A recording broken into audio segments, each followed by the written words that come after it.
What's up, YouTubers? This should be a very short one. This is my Microtech collection. I just wanted to go ahead and do an update of my collection. For those that are interested, what are the sorts of knives that I'm comparing everything to that I do reviews on? I have a lot more knives than I've actually done reviews on, so we're just going to kick it right in.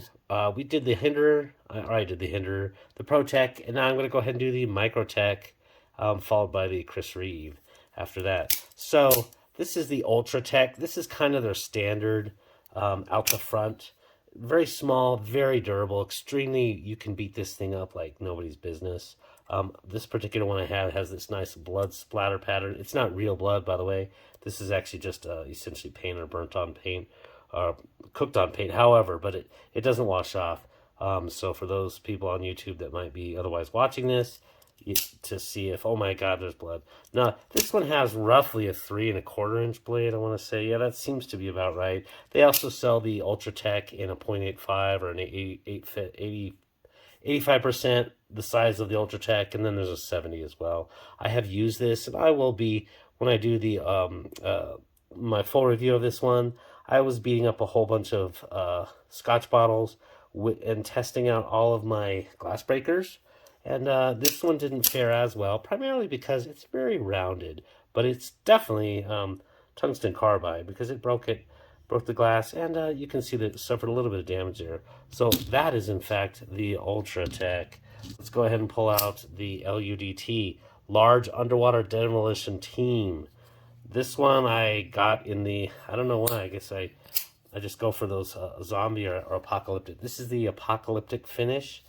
This one is out the side, and I will say, this one is, other than the pocket clip, again, haven't done a full review, haven't done a full carry on this knife, but other than the pocket clip, this one beats most of my ProTechs in terms of action, in terms of really the precision on the plunge, both in the open and closed position, the spraying action on it, the sliciness of it. This is a really, really good out the front knife. And so the LUDT is the next one. We're going to kind of go in order of, I don't know, I think coolness for my money. The one that I had basically been waiting on for literally to be available for over 2.5 years. This is the Socom Elite. For me, the best configuration of this one is with basically, just a standard blade, drop point, clip point, I guess there, but with the half serration. Because then you can still open up your boxes and do whatever you want to do, but you also have the serrations for cutting rope or anything like that. So I really do prefer a half serration knife on this one. And yeah, this one, like I said, took a long time. Haven't done a full review, haven't done a full carry on the Socom Elite.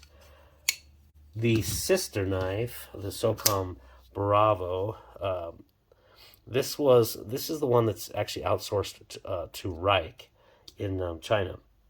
And I did get the exact same configuration. I actually got this one first. I had this one for 1.5 years or so.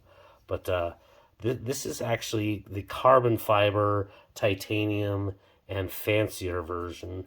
By the way, the standard Socom Elite is essentially aluminum with some sort of Taro track in there. It kind of feels like grip tape that goes on like skateboards, something like that. It's not quite, I know it's somewhat of a rubber, but yeah, there's that.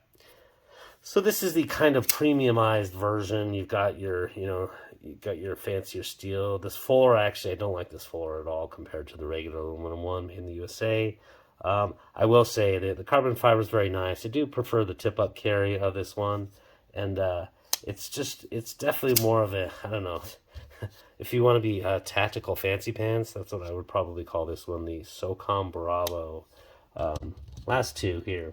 This is probably my favorite by a mile Microtech knife. This is the Stitch.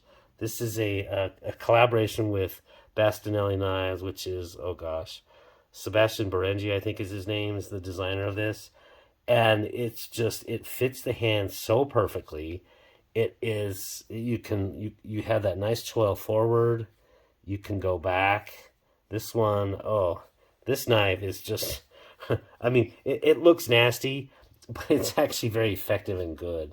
Yeah, it's an automatic. This one has so much authority in that spring because this is really, when you get it in hand, you realize how big this thing is. Can I do it one-handed? Oh, yes, you can.